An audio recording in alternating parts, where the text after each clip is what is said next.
आप सभी को नमस्कार। मेरा नाम वीरेंद्र सामल। आप देख रहे हैं मेरा चैनल HAC ब्लॉग्स। आज का टॉपिक हम लोग शुरू करेंगे वर्कआउट हाइट में। वर्कआउट हाइट क्या होता है, वर्कआउट हाइट में हजार्ड क्या क्या रहता है, वर्कआउट हाइट में सेफ्टी प्रिकॉशन क्या लेना चाहिए और किस तरीके से लेना चाहिए, इन सब के विषय में आज हम लोग चर्चा करेंगे। चलिए वीडियो को स्टार्ट करते हैं। वर्कआउट हाइट क्या होता है, ये वर्कआउट हाइट कैसे काम करना चाहिए, एक आदमी को क्या क्या नियम फॉलो करके कंस्ट्रक्शन साइड में काम करना चाहिए, वर्कआउट हाइट में कितना तरह का इंस्ट्रूमेंट यूज होता है, उसका सेफ्टी प्रिकॉशन क्या लेना चाहिए, वर्कआउट हाइट में क्या क्या हार्ड हो सकता है। चलिए चलते हैं। तो सबसे पहले वर्कआउट हाइट में क्या क्या सेफ्टी इक्विपमेंट यूज होता है उसके बारे में हम लोग जानकारी ले लेते हैं। वर्कआउट हाइट में 10 तरीके का चीज़ या इक्विपमेंट यूज होता है। सबसे पहले आ गया वर्क परमिट, इसको बोलते हैं हम लोग PTW। दूसरा हो गया वर्क एरिया वेरिफिकेशन, जो हम लोग हार्ड वेरिफिकेशन या सॉफ्ट वेरिफिकेशन भी बोलते हैं उसको। हम लोग को अभी पता चला कि वर्कआउट हाइट में क्या क्या सेफ्टी इक्विपमेंट यूज होता है कंस्ट्रक्शन साइड में। चलिए हम लोग वर्कआउट हाइट के बारे में जानते हैं। 2 मीटर के ऊपर कोई बंदा अगर काम करता है तो वो वर्कआउट हाइट में आता है, लेकिन अगर 2 मीटर के नीचे भी कोई बंदा काम करेगा तब भी वो हाइट वर्क में आएगा, और ग्राउंड लेवल से नीचे अगर जाएगा यानी कि डेप्थ में जाएगा तब भी वो वर्कआउट हाइट में आएगा। वो तीनों चीज में गिनती में आएगा। क्यों? उसका रीजन ये है कि उसका सिचुएशन देखना पड़ेगा कि वो बंदा किस तरीके से किस जगह पर काम कर रहा है, वो जगह का क्या क्या हजार्ड हो सकता है। तो उसी हिसाब से वर्कआउट हाइट का डेफिनेशन वहाँ पर बदल जाता है।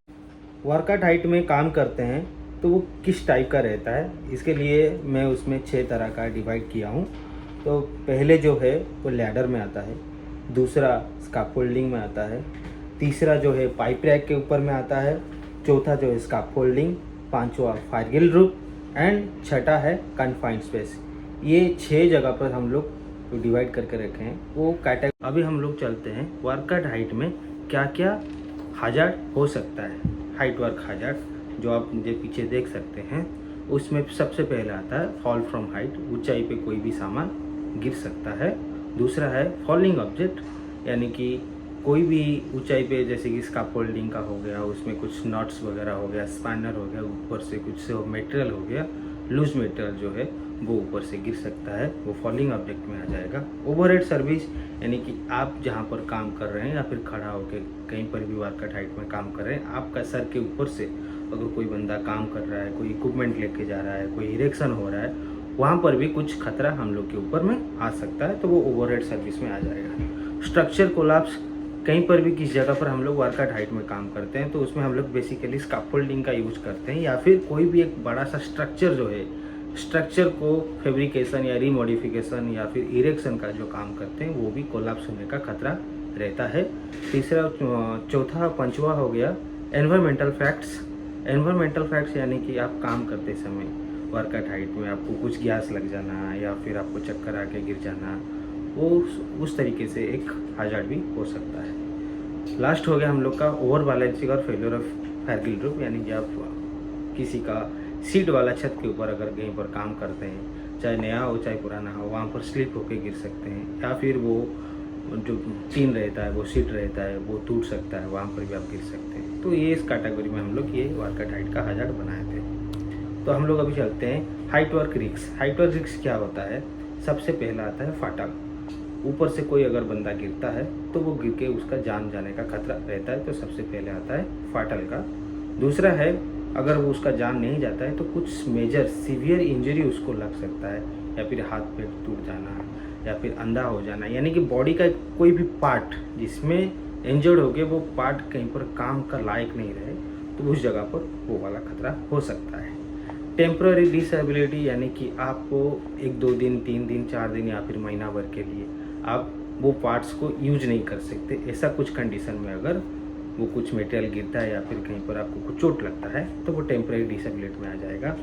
परमानेंट डिसेबिलिटी, यानी कि आपका कोई एक हाथ कट गया या फिर कान कट गया, कोई अंगूठी कट गया, काम करते समय वर्कआउट हाइट में कुछ दुर्घटनाओं से आपका ये जो खतरा हो सकता है, तो वो परमानेंट डिसेबिलिटी यानी कि वो वापस नहीं आएगा। चौथा है प्रॉपर्टी डैमेज, ऊंचाई पे काम करते समय जैसे कि हम लोग प्रीवियस में डिस्कशन किए एनवायरनमेंट रिलेटेड कोलैप्स का, स्ट्रक्चर कोलैप्स का, वो क्या प्रॉपर्टी डैमेज में आता है, यानी कि कंपनी का वो लॉसेस होता है। ठीक।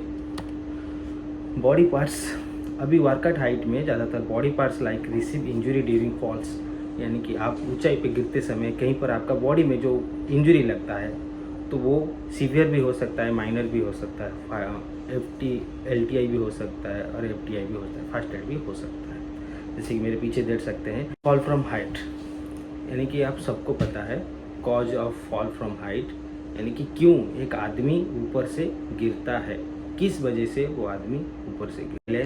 फैटिग, यानी कि उसको कुछ अवशेष, यानी कि उसको चेत हारना बोलते हैं या फिर भुलक्कड़ बोलते हैं या फिर कुछ हार्ट अटैक टाइप का जो आता है ना, हम लोग ऐसा महसूस हुआ अपने आंखों के सामने अंधेरा छा जाएगा, उसकी वजह से आदमी गिर सकता है। ठीक है। तीसरा है इनएडुकेटेड इल्यूमिनेशन, यानी कि आपका लाइट देखने का क्षमता या फिर लाइट, अगर कंस्ट्रक्शन साइड में वर्कआउट हाइट में आप काम कर रहे हैं वहाँ पर लाइट का सुविधा नहीं है तो वहाँ पर आदमी गिर सकता है, चाहे वो स्लिप एंड ट्रिप से होकर गिर सकता है, कहीं पर चोट लग के गिर सकता है या फिर पैर गड्ढे वगैरह में गिर सकता है। तीसरा है हम लोग का opening cut and slip surface. हम लोग वर्कआउट हाइट में ज़्यादातर जहाँ पर काम करते हैं वहाँ पर बहुत सारा क्लिप भी लगा के छोड़ देते हैं ताकि वो फिटअप करने के लिए काम में आएगा। वैसे ही कुछ ओपनिंग भी छोड़ के रखते हैं ताकि वो कुछ इरेक्शन पर्पज़ के लिए हम लोग सीलिंग या फिर बेल्ट वहाँ पर फंसा सकते हैं, या फिर ऊपर में काम करते समय कहाँ पर ऑयली सरफेस रहता है वहाँ पर ऑयल ग्रीस पानी वगैरह वो लीकेज करता है, या फिर ऐसे ही हम लोग उसको डाल के रखते हैं, हाउसकीपिंग नहीं करते हैं, तो वहाँ पर उस जगह पर भी आदमी गिरने का खतरा रहता है। उसके बाद आ गया ओवरलोडिंग प्लेटफॉर्म, यानी कि कोई भी एक स्कैफोल्डिंग हम लोग अगर यूज करते हैं वहाँ पर अगर ज़्यादा लोड दे देंगे, अगर कोई भी स्कैफोल्डिंग में आप सबको पता है कि स्कैफोल्डिंग में ज़्यादातर लोड नहीं दिया जाता है, अगर इनकेस कुछ लोड दिया जाता है तो वो भी स्कैफोल्डिंग कोलैप्स कर सकता है। या फिर कोई भी एक वर्कआउट हाइट में काम कर रहे हैं, जब अधिक से अधिकतम अगर लोड उसमें दिया जाएगा तो उसका कोई भी इक्विपमेंट या फिर स्ट्रक्चर जो है वो कोलैप्स कर सकता है, यानी कि ओवरलोड प्लेटफॉर्म जो है उस कोलैप्स करने का पहला कारण भी बन सकता है। Incorrect working posture and position, अगर कहीं पर आप काम कर रहे हैं वर्कआउट हाइट में, वहाँ पर आपको बैठने का खड़ा होने का जगह नहीं रहेगा तो आदमी वहाँ पर गिर सकता है। कोई भी जगह पर हम लोग सेफ्टी हार्नेस या फिर पहन के काम करते हैं या फिर स्कैफोल्डिंग के ऊपर में काम करते हैं, प्लेटफॉर्म के ऊपर बैठ के काम करते हैं, अगर वहाँ पर बैठने का जगह नहीं रहेगा, खड़ा होने का जगह नहीं रहेगा, सेफ्टी हार्नेस एंकरिंग करने का जगह नहीं रहेगा तो वहाँ पर भी आदमी गिर सकता है। उसके बाद आता है unsafe working platform. Unsafe working platform बोले तो जहाँ पर हम लोग काम करते हैं वो एरिया बराबर होना चाहिए, हाउसकीपिंग रहना चाहिए। वर्किंग प्लेटफॉर्म में हम लोग ज़्यादातर यूज करते हैं क्या, अपना मैन बास्केट, दूसरा है स्कैफोल्डिंग। अगर स्कैफोल्डिंग का सारा पॉइंट अच्छे से टाइट नहीं रहेगा और क्रॉस ब्रेसिंग लगा नहीं रहेगा, हैंडलिंग लगा नहीं रहेगा तो वो क्या है कोलैप्स कर सकता है, उसको भी हम लोग को देख के काम करना पड़ेगा। तीसरा है हम लोग जो मैन बास्केट यूज़ करते हैं वो man basket well condition, good condition में रहना चाहिए और वो इंस्पेक्शन भी होना चाहिए, तब जाकर उसको हम लोग साइड पे यूज़ कर सकते हैं। उसके बाद आ गया not using job specific PPs, यानी काम करते समय हम लोग जॉब के हिसाब से पीपीज फॉलो नहीं करते हैं। पीपीज में हम लोग जो बेसिक पीपीज रहता है वो तो हम लोग फॉलो करना ही रहेगा, लेकिन पर्टिकुलर हाइट वर्क में स्पेसिफिक में हम लोग सेफ्टी हार्नेस और स्नैप हुक जो रहता है रिट्रैक्टर फॉल अरेस्टर वो भी लगा के हमको काम करना चाहिए ताकि ऊंचाई पे काम करते समय वो ज़्यादा अहम किरदार। Cause of fall from height, अभी तो इतना सारा कारण हो गया है कि बहुत सारा अभी जगह पर हम लोग जाएंगे छोटी छोटी बात को लेके, छोटी छोटी कारण जो है वो आगे चल के बहुत बड़ा एक्सीडेंट होने का संभावना रहता है, तो उसको हम लोग जितना ज़्यादा हो सके हम लोग उसको आदतों का सुधारें, तब जाके वर्कआउट हाइट में अच्छे से हम लोग सेफली काम कर सकते हैं। Fall protection, what does it mean? कोई भी जगह पर हम लोग को काम करना है तो वो काम में सबसे पहले हम लोग अगर देखना है कि क्या क्या इंस्ट्रूमेंट यूज करते हैं। सबसे पहले हम लोग वर्कआउट हाइट में स्कैफोल्डिंग या फिर मैन बास्केट आता है। तो स्कैफोल्डिंग क्या है? स्कैफोल्डिंग आपको एक भाड़ा, जिसमें हम हिंदी में बोलते हैं, शुद्ध हिंदी में भाड़ा या hanging scarf holding, fix scarf holding, movable scarf holding, जितना भी हम लोग स्काफ होल्डिंग यूज करते हैं, तो उसका पहला है कि हमको देखना है कि वहाँ पर जगह रखने के लिए जो स्काफ होल्डिंग प्लेस करने के लिए जगह कैसा है। अगर वो फिक्स जगह है, एक जगह पर रखना ही है उसको, तो फिक्स स्काफ होल्डिंग उसमें लगाएंगे। तो फिक्स स्काफ होल्डिंग के लिए जॉब प्लेट वगैरह लगाते हैं, चलो उसका एक अलग सेक्शन ले लेंगे हम लोग। स्काफ होल्डिंग कैसे लगाना चाहिए, कितना तरह का स्काफ होल्डिंग रहता है, क्या क्या उसमें इंस्पेक्शन करना रहता है, क्या क्या चेकिंग पॉइंट रहता है, वो सब हम लोग एक दूसरा वीडियो में कवर कर लेंगे। तो अभी हम लोग जानते हैं कि स्काफ होल्डिंग जहाँ पर भाड़ा लगाते हैं वहाँ पर जो बेसिक 3 चीज़ें उसको फॉलो करना है कि आप हैंगिंग स्काफ होल्डिंग लगाओ या फिर फिक्स स्काफ होल्डिंग लगाओ।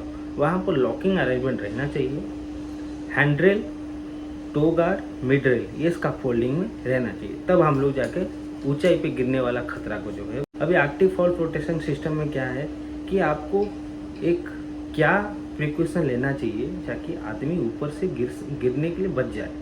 तो सबसे पहले आता है एंकरिंग पॉइंट। कोई भी बंदा को हम लोग अगर ऊपर में चढ़ाएंगे तो सेफ्टी हार्नेस पहन के ही जाएगा, तो सेफ्टी हार्नेस को लॉकिंग करने के लिए एक एंकरिंग पॉइंट देना चाहिए ताकि वो बंदा वहाँ पर जाके सेफ्टी हार्नेस एंकरिंग करके सेफली वहाँ पर काम कर सकता है। दूसरा है हम लोग लाइन एड प्रोवाइड कर सही है कि नहीं है, हम लोग को उसको भी चेक करना है। कोई भी बंदा अगर वर्कआउट हाइट में काम करता है तो वो सेफ्टी हार्नेस जो पहनता है वो सेफ्टी हार्नेस का लाइन एड गुड कंडीशन में रहना चाहिए। लाइन एड बोले तो उसका जो पीछे वाला जो 2 रस्सी रहता है, डार्कन रोप उसको ज़्यादातर बोला जाता है, वो रोप का लंबाई 1.5 से लेकर 1.8 मीटर तक रहना चाहिए। दूसरा चीज़, उसमें कोई भी पेंट या फिर कोई भी कट मार्क नहीं रहना चाहिए। उसमें खास करके शॉक ऑब्जर्वर प्रोवाइडेड होना चाहिए। ये जान लीजिए, शॉक ऑब्जर्वर रहता है वो कुछ जगह पर एलिजिबल है, कुछ जगह पर नॉट रिक्वायर्ड है। नॉट रिक्वायर्ड कहाँ पर है? अगर आप बिलो 5 मीटर के नीचे काम करते हैं तो वहाँ पर आपको शॉक ऑब्जर्वर वाला कुछ काम नहीं आएगा, यानी कि यहाँ पर बिना शॉक ऑब्जर्वर वाला सेफ्टी हार्नेस यूज करना है। 5 मीटर के ऊपर अगर हमको वर्कआउट हाइट में काम करना है तो वहाँ पर इनबिल्ट शॉक ऑब्जर्वर वाला सेफ्टी हार्नेस यूज करना है। तीसरा हो गया स्नैप हुक। जो सेफ्टी हार्नेस में जो स्नैप हुक रहता है उसका गुड कंडीशन रहना चाहिए, कहीं पर बेंड नहीं होना चाहिए, लॉकिंग अरेंजमेंट बराबर काम होना चाहिए। उसके बाद आ गया लाइफ लाइन। कोई भी वर्कआउट हाइट में लाइफ लाइन हम लोग को ज़्यादा प्रोवाइड किया जाता है, ज़्यादा सेफ्टी प्रोवाइड करता है वो। उसमें क्या 3 कैटेगरी रहता है। उसमें क्या है, उसमें 3 तरह का का जो लाइनेट रहता है या फिर लाइफ लाइन बोल सकते हैं उसको, लाइफ लाइन यूज होता है। वो पहला है 10 mm steel wire rope. 10 mm steel wire पे केवल एक बंदा ही एंकरिंग करके वर्कआउट हाइट में काम कर सकता है। उसके बाद आता है 12 mm स्टील वायर रोप। उसमें 2 से 3 बंदे आराम से एंकरिंग करके काम कर सकते हैं। उसमें आ गया लास्ट में 14 mm का स्टील वायर रोप, जिसमें कि हम लोग 3 से 5 बंदा एक साथ एंकरिंग करके काम कर सकते हैं। वो अच्छा खासा लोड ले लेगा। लाइफ लाइन लगाते समय हमको और 2 चीज़ का ध्यान रखना चाहिए। लाइफ लाइन का जो पोस्ट रहता है वो 1 से 1.5 मीटर तक हाइट रहना चाहिए और वो 100 mm का या फिर 75 का एंगल या फिर 100 का चैनल वो फिटिंग होना चाहिए। और लाइफ लाइन का जो पोस्ट का डिस्टेंस रहता है वो हर एक 3 मीटर पे एक पोस्ट लगा हुआ रहना चाहिए। लास्ट में आता है अपना full body harness. Full body harness होता क्या है? फुल बॉडी हार्नेस आपको ऊपर से गिरने के लिए जो बचाता है उसको बोलते हैं फुल बॉडी हार्नेस। उसको पहन के काम करना चाहिए। तो फुल बॉडी हार्नेस का टोटल कैपेसिटी जो रहता है 2268 kg और उसमें लाइफ हैंगिंग कैपेसिटी रहता है 15 से 20 मिनट के अंदर वो बंदे के डेथ तो नहीं होगा, लेकिन इन फ्यूचर हो सकता है। लेकिन 15 से 20 मिनट एक बंदा सेफ्टी हार्नेस में हैंगिंग होके आराम से रह सकता है। उसके बाद पैसिव फॉल प्रोटेक्शन सिस्टम। अभी हम लोग को ऊंचाई पे आदमी गिरने से बचने के लिए क्या क्या सेफ्टी उपकरण यूज करना चाहिए। सबसे पहला हो गया, कोई भी वॉकवे या फिर ऊपर में जो काम करते हैं जिस एरिया में वॉकवे, वहाँ पर हैंडल लगा हुआ आना चाहिए और उसमें टो गार्ड इनबिल्ट रहना चाहिए। दूसरा है, जहाँ पर ज़्यादा ओपनिंग्स वगैरह है, ज़्यादा स्ट्रक्चर में जहाँ पर ज़्यादा ऊंचाई में काम करते हैं, वहाँ पर safety net is most required. Safety net लगा के ही हमको काम करना चाहिए। सेफ्टी नेट लगाने के लिए भी एक नियम है। सेफ्टी नेट कहाँ लगता है, कितना मीटर पे लगाना चाहिए, उसमें लगाने से क्या होगा। सेफ्टी नेट लगाने के लिए आपको जहाँ पर एलिवेशन जिस जगह पर हमको काम करना है, सपोज मैं 15 मीटर पे काम कर रहा हूँ, तो मुझे जितना ज़्यादा हो सके 15 मीटर का लगाने का कोशिश करूँगा। अगर कम से कम हमको 14 मीटर पर लगाना चाहिए, यानी कि 1 मीटर डिस्टेंस के अंदर में हम लोग को वो सेफ्टी नेट लगाना चाहिए, तब जाके वो एक्टिवली फंक्शन करेगा। जितना नीचे करते रहेंगे उसका फोर्स ऑफ अट्रैक्शन वो कम होता जाएगा, उसमें सेफ्टी उतना नेग्लिजेंसी होता रहेगा। दूसरा हो गया कवर्स, यानी कि कहीं पर हम लोग कट्स देखते हैं, ओपनिंग देखते हैं, तो उसको कवर करना चाहिए, वहाँ पर आदमी गिरने का खतरा रहता है। चौथा हो गया फेरेंस, यानी कि छत के ऊपर हम लोग को एक सीढ़ी या फिर लाइफ लाइन का जो मूवेबल पार्ट रहता है वो इनबिल्ट रखना चाहिए, ताकि आदमी आराम से उधर में जाके काम कर सकता है। जहाँ पर सबसे टॉप में छत के ऊपर आता है, हम लोग ये भी यूज कर सकते हैं, जैसे कि बैरिकेड्स यूज करने में आदमी को चेतना मिलता है कि आगे जाके खतरा हो सकता है, तो हम लोग उसका दायरे के अंदर में ही काम करना चाहिए। ये है कुछ हम लोग का वर्क परमिट सिस्टम, जो हाइट वर्क परमिट का जो रहता है उसमें क्या चेकिंग करना रहता है, क्या चेकिंग नहीं करना रहता है। तो ये मैं पीछे दे दिया हूँ, आप चाहे तो उसका स्क्रीनशॉट लेके ये कर सकते हैं। ठीक, कोई भी जगह पर अगर वर्कआउट हाइट में आप काम करते हैं, सबसे पहला है रेस्क्यू प्लान। आपके पास एक रेस्क्यू प्लान होना चाहिए, और रेस्क्यू प्लान को मॉक ड्रिल की तरह आपको आदमी लोग को समझाना चाहिए कि अगर इनकेस कुछ वर्कआउट हाइट में होता है तो हम लोग को क्या ऐसा सेफ्टी प्रिकॉशन लेना चाहिए, ताकि आदमी सबको सेफली हैंडल करा जा सकता है और सेफली उसको असेंबली पॉइंट में पहुंचा सकते हैं। सबसे पहला काम है अपना emergency rescue plan. Emergency rescue plan होता क्या है कि सपोज आप कोई भी जगह पर, आपको एक एग्जांपल दे देता हूँ। इमरजेंसी प्लान होता क्या है? इमरजेंसी प्लान ऐसा है, अगर आप कोई भी साइड में काम करते हैं, आप कुछ जगह पर आदमी को इधर इधर डिस्ट्रीब्यूट करते रहते हैं। सपोज कई जगह पर 2 आदमी काम कर रहे हैं, ऊंचाई पे मैक्सिमम 20 से 30 मीटर के ऊपर में 1-2 बंदा काम करते हैं। बंदे काम करते समय एक बंदा इनबैलेंस होके बंदे गिर गए। जो बंदा सेफ्टी हार्नेस पहना था वो सेफ्टी हार्नेस में लटका हुआ है। वो बंदा, एक दूसरा बंदा वहाँ पर था। अभी वो दूसरा बंदे का काम क्या है? वो वहाँ पर छोड़ के भाग जाएगा उसको, या फिर उसको बचाने के लिए जाएगा, या फिर उसका सुपरवाइजर को फ़ोन करेगा। तो वहाँ पर काम आता है इमरजेंसी रेस्क्यू प्लान।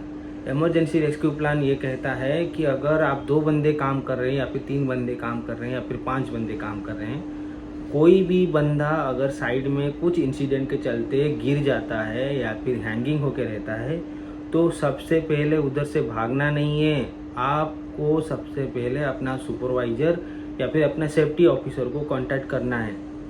कांटेक्ट करके बताना है कि वहाँ पर ऐसा ऐसा काम हुआ है, मुझे मदद चाहिए। अगर उसके बाद करने के बाद इमरजेंसी प्लान होता क्या है कि इमरजेंसी में अगर कोई बंदा ऊपर में काम करता है, इनकेस वहाँ पर वो गिर जाता है, तो सबसे पहला काम है वहाँ पर भागना नहीं है। सबसे पहला काम है सुपरवाइजर को इन्फॉर्म करना है, या फिर सेफ्टी सुपरवाइजर को इन्फॉर्म करना। उसके बाद वहाँ पर आपको प्रयत्न करना है कि मैं उसको बचा सकता हूँ क्या। पहले खुद को सवाल करना है कि मैं वहाँ पर बचा सकता हूँ क्या। अगर मेरे अंदर में उतना है कि हाँ मैं उसको बचा सकता हूँ, तब जाके मैं उधर में हाथ लगाऊंगा, नहीं तो मुझे तब तक इंतज़ार करना है जब तक मेरा साइट सुपरवाइजर, सेफ्टी ऑफिसर वहाँ पर ऑन द स्पॉट में पहुँचते नहीं है। पहला। दूसरा है, जब आप पहले इन्फॉर्म करते हैं सेफ्टी सुपरवाइजर को या फिर साइट सुपरवाइजर को, आपका काम वहाँ पर ख़त्म। अभी उनका काम शुरू क्या है कि अगर साइड में कुछ ऐसा इमरजेंसी आया तो इमरजेंसी प्लान कहता है कि आप ऑन द स्पॉट में पहुंचिए। साथ ही साथ में जो कंस्ट्रक्शन साइट का हेड रहते हैं उनको इन्फॉर्म करिए कि साइड में ऐसी जगह पर ऐसा इंसिडेंट हुआ है। साथ ही साथ क्लाइंट का सेफ्टी ऑफिसर को, क्लाइंट का सिक्योरिटी गार्ड को, क्लाइंट का रेस्क्यू टीम को इन्फॉर्म करना रहता है। तब जाके वो टाइमली वहाँ पर आके पहुँच के आदमी को रेस्क्यू कर सकते हैं। तो ये होता है अपना इमरजेंसी रेस्क्यू प्लान। तो इस तरीके से उसको मॉक ड्रिल करके आदमी लोग को समझाया जाता है। दूसरा है फॉल प्रोटेक्शन और प्रिवेंटिव एक्शन।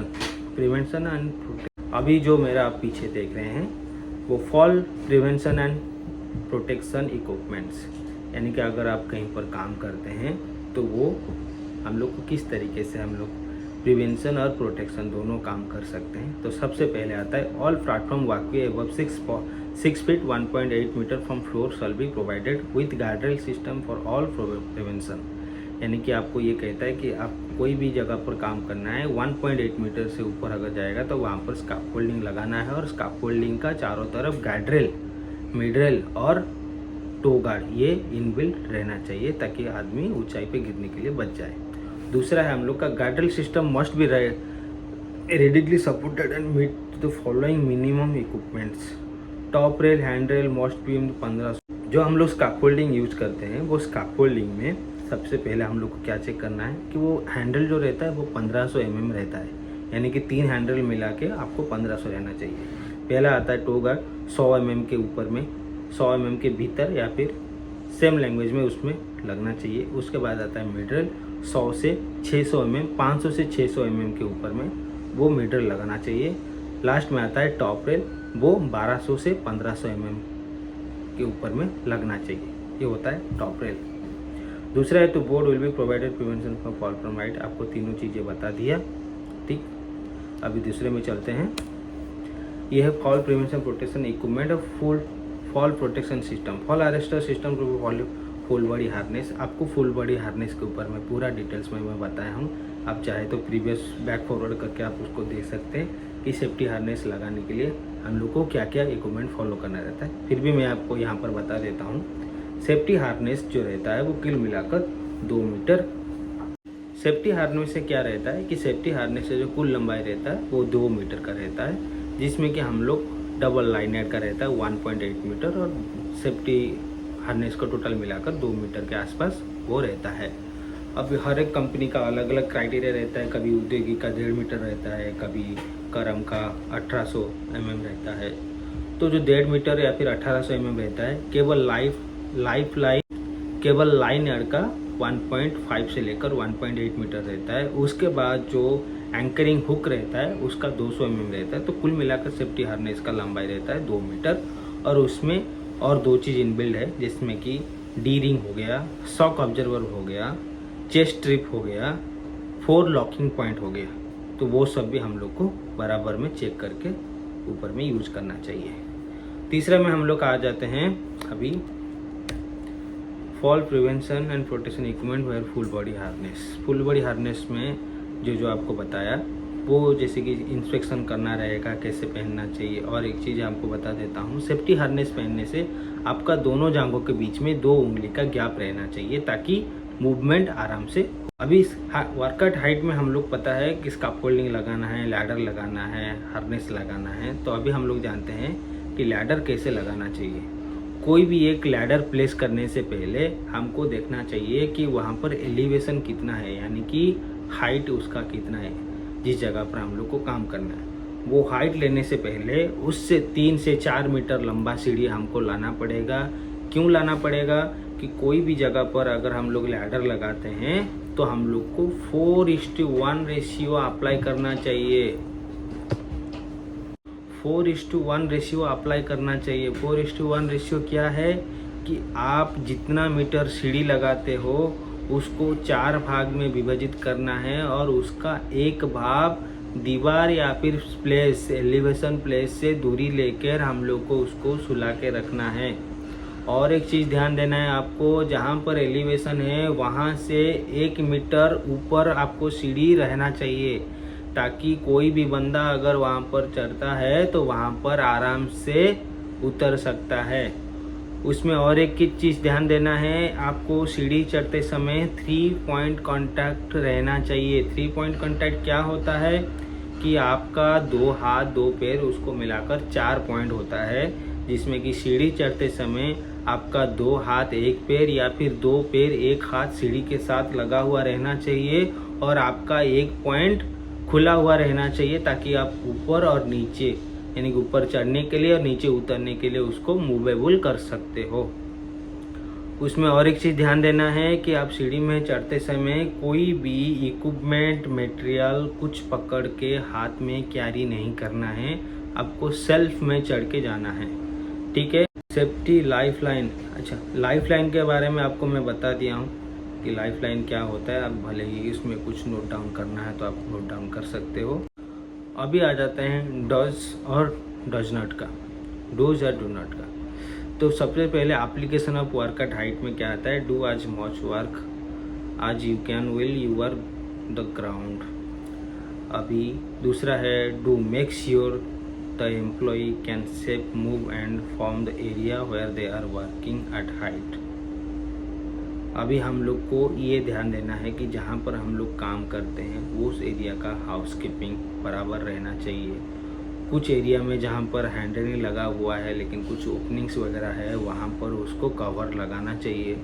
कुछ हैंडलिंग अगर मिसिंग है तो हैंडलिंग को लॉक करना चाहिए।